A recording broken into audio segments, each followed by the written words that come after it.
There is a fifth dimension, beyond that which is known to man. It is a dimension as vast as space and as timeless as infinity. It is the middle ground between light and shadow, between science and superstition, and it lies between the pit of man's fears and the summit of his knowledge. This is the dimension of imagination. It is an area which we call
Well, ladies and gentlemen, welcome back to the final episode of our slow binge through Stranger Things Season 1.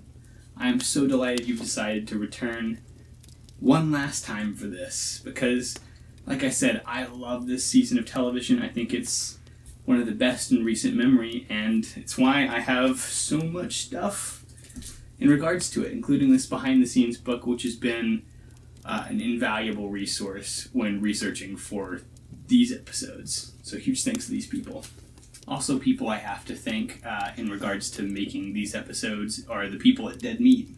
Chelsea, Rebecca, and James A. Janice. Specifically James, who did Kill Count episodes on the first 2 seasons of Stranger Things. Those episodes have helped me prepare for these episodes of my show to an incredible degree. The fact that I can just tune into the couple minutes in regards to the 2 episodes we're covering that night has been so helpful, because I can quickly refresh my memory on these episodes because I haven't seen them in a bit, and then deliver my remarks on them. And since it has just been a time of Thanksgiving for us, really thankful for all of you. I'm really thankful for being able to do this show for, what, now 27 episodes?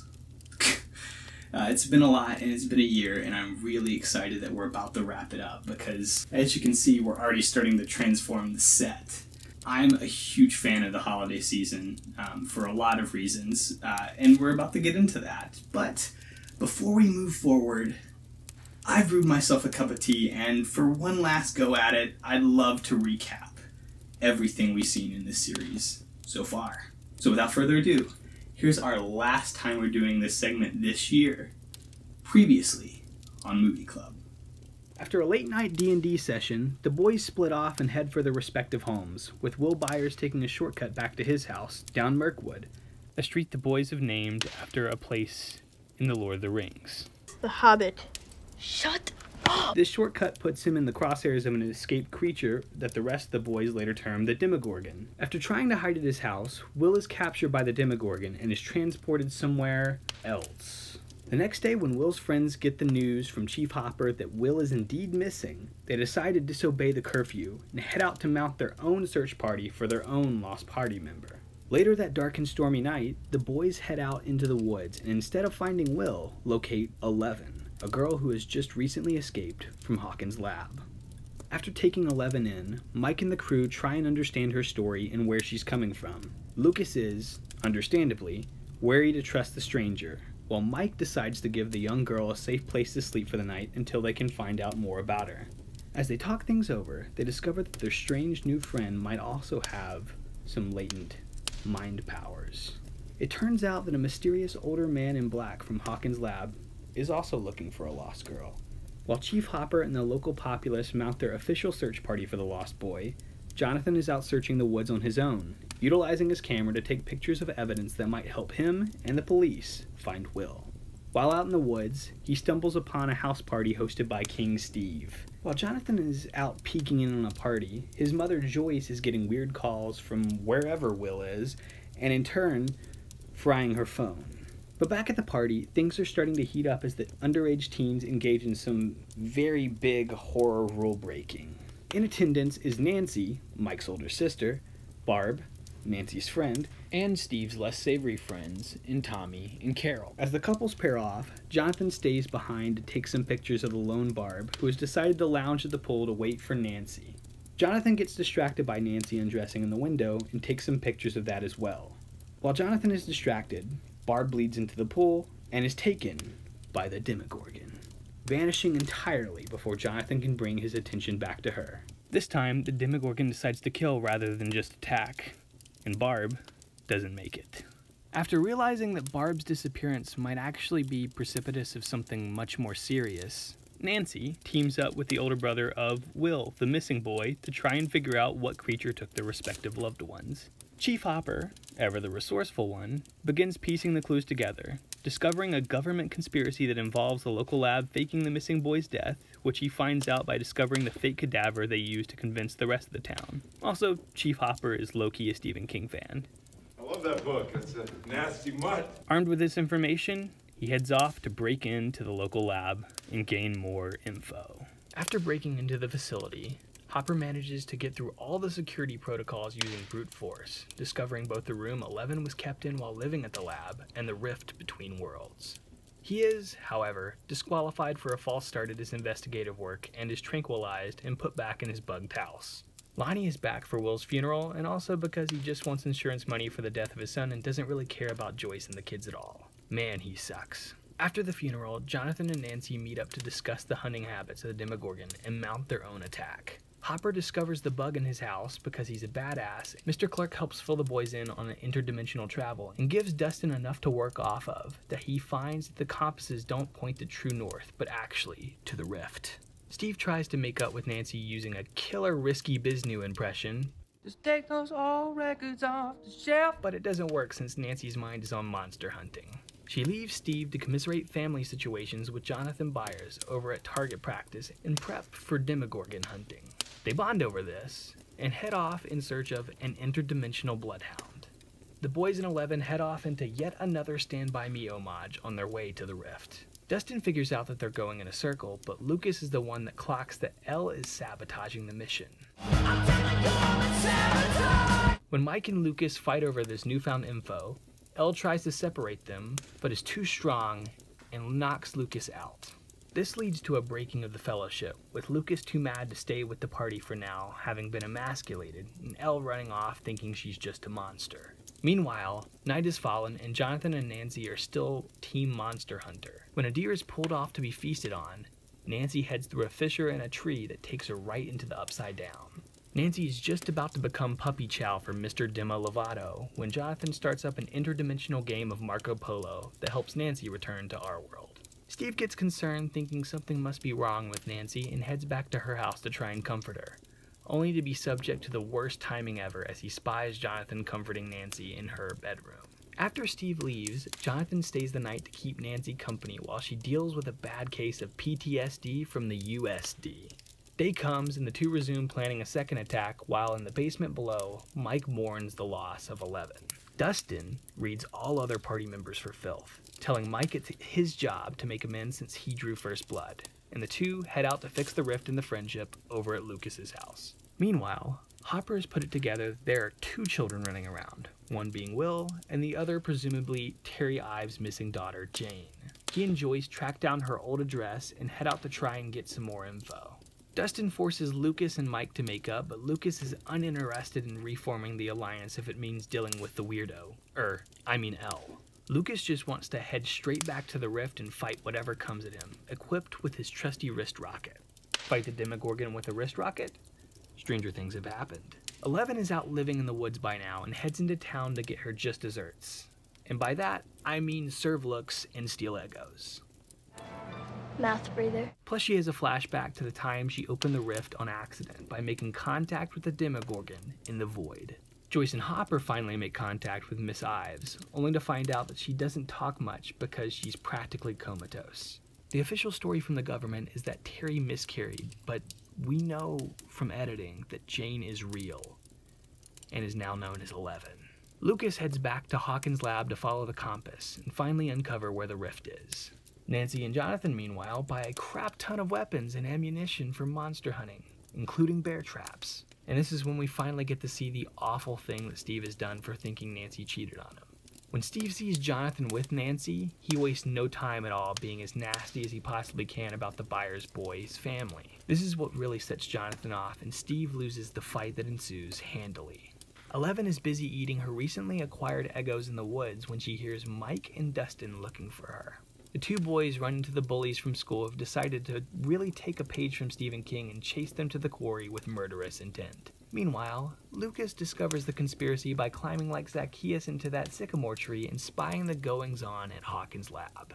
The bullies convince Mike to jump off the cliff to his death to save Dustin, proving once again that Mike can be a great friend.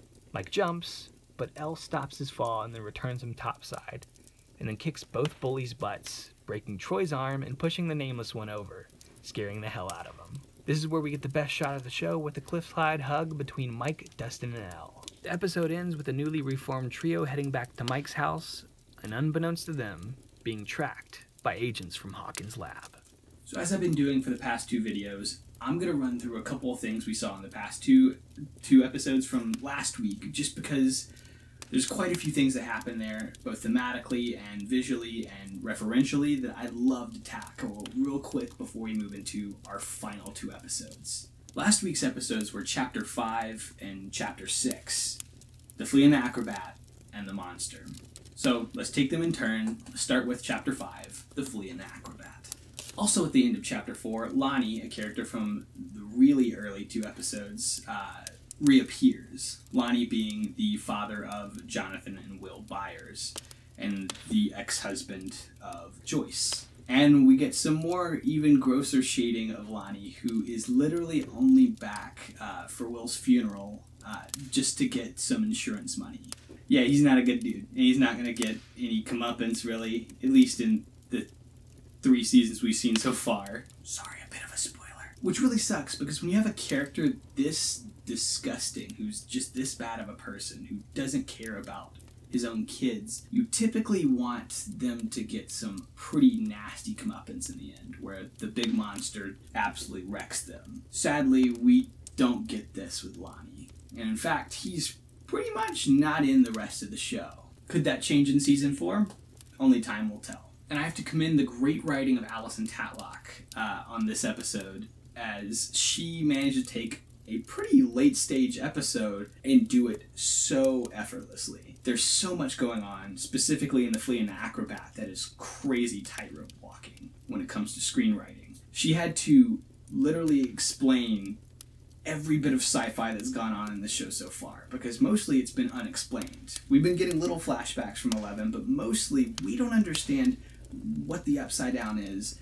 We don't understand what that little in-between place is, and we don't understand how to bridge the gap between them. She is pretty great at using Mr. Clark's character, who's the physics science teacher at Hawkins Middle, who is a great friend to the boys and helps explain how you would do interdimensional travel in a way that makes a lot of sense to people who haven't understood the technical and sci-fi jargon so far in the show, but also is a very satisfying answer. And that's a difficult thing to do, especially in sci-fi television, and especially in sci-fi television now. Another great bit of storytelling from this episode is the fantastic montage that shows all these parents helping their children get ready for Will's funeral, while Jonathan's kind of left to his own devices. He's never clearly been taught how to tie a tie, and his dad, Lonnie, is not going to be a dad to him. Partly because he's not really there to be a dad at all, he's there to get insurance money, but also because he's just a garbage person who has never really cared about Jonathan. And it's these kinds of montages, these kinds of scenes that mean everything when it comes to storytelling. As I previously mentioned, Mr. Clark gives a really helpful analogy that helps both the common audience that doesn't really typically understand or care about sci-fi all that much understand how the Upside Down and the Rift and our reality work together in tangent, with the metaphor of the flea and the acrobats. Dustin continues being the best of the AV Club bunch when he figures out, based on what Mr. Clark told him earlier, that the gate would have a great magnetic pull, when he notices all the compasses are not pointing true north. So he and the rest of the crew set out to find the gate by using the compass, because the gate is creating a stronger magnetic pull than what true north would typically be. Jonathan opens up to Nancy about why he and his dad never really got along, and Nancy opens up to Jonathan and tells him that she thinks her parents were never really in love, and that she resents them for that a little bit.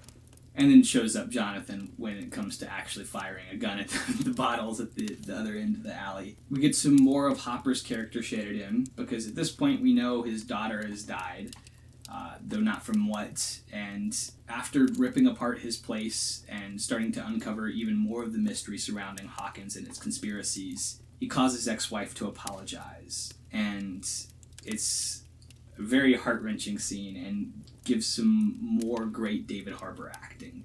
And that ending of that phone call where he hears his ex-wife's new family in the background absolutely devastates me every single time I watch this show. It's so effective at conveying the fact that he has been unable to move on and find a healthy way to cope with the stuff that he's dealing with. Hence all of his womanizing and pretty much alcoholic behavior, to not put too fine of a point on it.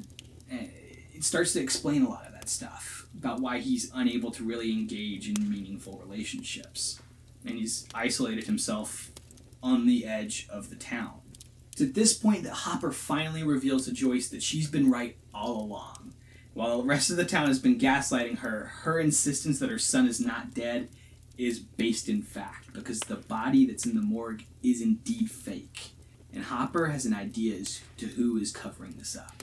Meanwhile, Jonathan and Nancy continue their monster hunt, despite the fact that their relationship is now a bit fractured. While they're walking around in the woods, they come across an injured deer and are about to put it out of its misery when it gets dragged off by the Demogorgon to be consumed. Nancy follows these strange sounds into a very vaginal-looking tree that you might see some visual echoes to Pan's Labyrinth, which we've covered previously, and then climbs into said hole in the tree to follow the Demogorgon into the Upside Down. Nancy, of course, gets lost in the Upside Down because this is a crazy backwards place that doesn't make a ton of sense, and also this is her first time traveling interdimensionally, so we'll give her a little bit of a break. But that is where the episode break happens, and it's yet another fantastic ending to yet another great episode. This moves us on to Chapter 6, The Monster. This is the episode where everything finally comes together. We know what the Upside Down is, we know what the in-between place is, the Void, and we know how all of this connects our reality. We also learn how the rift was opened in the first place. We get another great shot where Nancy's hand pops out of the goo in the tree and scares Jonathan. It's such a great moment. This is where we start to jump around all over the place between all the different storylines, but don't worry, in the next 2 episodes, everything's going to converge and everything's going to be a lot more simple. Lucas follows the compasses back to Hawkins' lab and uncovers the fact that every one of those Hawkins AV vans that have been roaming around are actually from the lab. And he just saw one on the street where he and Mike live. Nancy and Jonathan, meanwhile, buy a ton of weapons, an obscene amount, and get pretty much the background check you expect from a gun store even today. They even buy a bear trap, and the guy's just like, whatever, monster hunting, I don't care. And we get a scene straight out of Stephen King when the bullies show up with switchblades ready to straight up murder Mike and Dustin. Because honestly, there really is no other reason to have a switchblade unless you're a greaser and you just want to hex some other greasers up. I've butchered that reference, and I know it, and I'm not changing it. And this is where we get the best shot of the show, what was my laptop background for years. And this is the shot where Mike, Dustin, and Elle reunited, hug it out on the top of the quarry.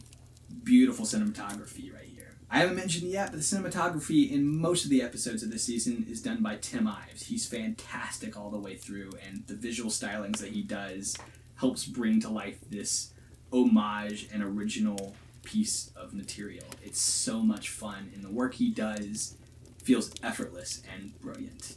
Elle Weepley tells Dustin and Mike that she's the monster, that she opened the rift. Mike says, without a second of hesitation, no, Elle, you're not the monster. So definitive, so beautiful. And that just about brings us back up to speed, because tonight, we're not in the penultimate episodes anymore. This is it. This is the converging of all the parties. This is the converging of every bit of storytelling they've done so far. And one thing I should say, before we move too much further, is originally this would be where this storyline ended. Stranger Things, as it was originally conceived, was going to be a kind of anthology show. Each season following different characters and different stories, all within the sci-fi horror genre. But the Duffers fell in love with the characters they had created and the people that were playing them, and they knew they had to return and tell more of their story. While we're likely to only get one more season after the currently in production season 4, Stranger Things has been a wild ride from start to present, and I'm so excited to see where it goes in the future. But tonight we return back to where it ended for the first time, as we face off against the Demogorgon once and for all, and try and defeat the big bad that is Hawkins' lab. Ending a great show like this with so many hours of storytelling behind it involves, like, a game of interdimensional chess almost, to get all the pieces in the right place so that way everything feels satisfying. And let me tell you, the end of Stranger Things Season 1 is some of the most satisfying television I've ever had the pleasure of watching. It's gruesome, it's gross, it's violent, it's delightful, it is everything a great end of a show needs to be. Welcome to Oblivion, everyone, because, as we all know, there is a terminus for every journey, and we are finally approaching where it lands. So without further ado, let's watch the final 2 episodes of Stranger Things Season 1. So sit back, relax, brew yourself a cup of tea. It's about to be a really fun 2 hours. I'm so delighted you joined us for these 4 incredibly weird episodes. I love you guys so much. Thank you for letting me do this. I've really enjoyed making these episodes, even though I was originally intending this to be a chill month for me. I've really adored being able to just go all out on the editing process with these. And that's thanks to you. So without further ado, I'm going to shut up, and we're going to screen the final 2 episodes of this season. Let's head straight into the void and into the upside down. Let's uncover the secrets of Hawkins' conspiracies, and enjoy as we watch the Duffers bring to a close one of the best seasons of television in recent memory. I'll see you on the flip.